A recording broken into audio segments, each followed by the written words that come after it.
calling all Lazada sellers, you all need to know this new latest update in Lazada. So this is from our fulfillment side, that how fast we ship out our items. Okay, last time it's called ship on time, now it's called fast fulfillment rate. And now the biggest update is it involves Saturday. Previously in Lazada, Saturday and Sunday is not counted in our ship out time.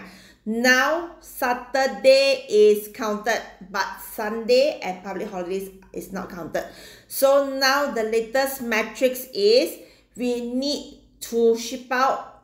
Okay, if you are drop off sellers, means you drop off in a drop off point, you need to make sure it transits to ship within 48 hours. Okay, so if you are a pickup seller, you need to ready to ship within 24 hours, including Saturday, and you need to make sure it transits to ship by 48 hours. Wow. Okay, let me give you a scenario. Okay, so let example, okay, you get a order on Friday 8 a.m. okay, if you are a pickup seller, you need to ready ship by Saturday 8 a.m. latest by Saturday 8 a.m.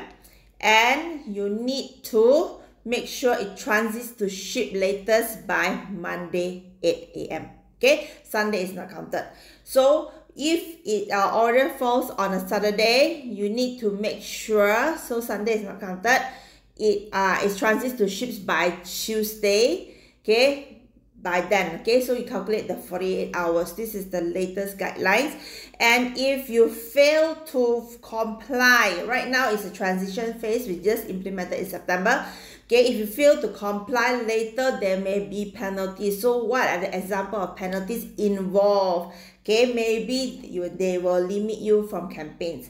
Maybe they will limit your order volume, means that you can only get X amount of orders per day. So please, okay, bear in mind, Saturday is already counted, guys. So be prepared, okay, for what is to come. So it already started on 1st September. So get ready, guys. And what are your comments on it? So please tell me.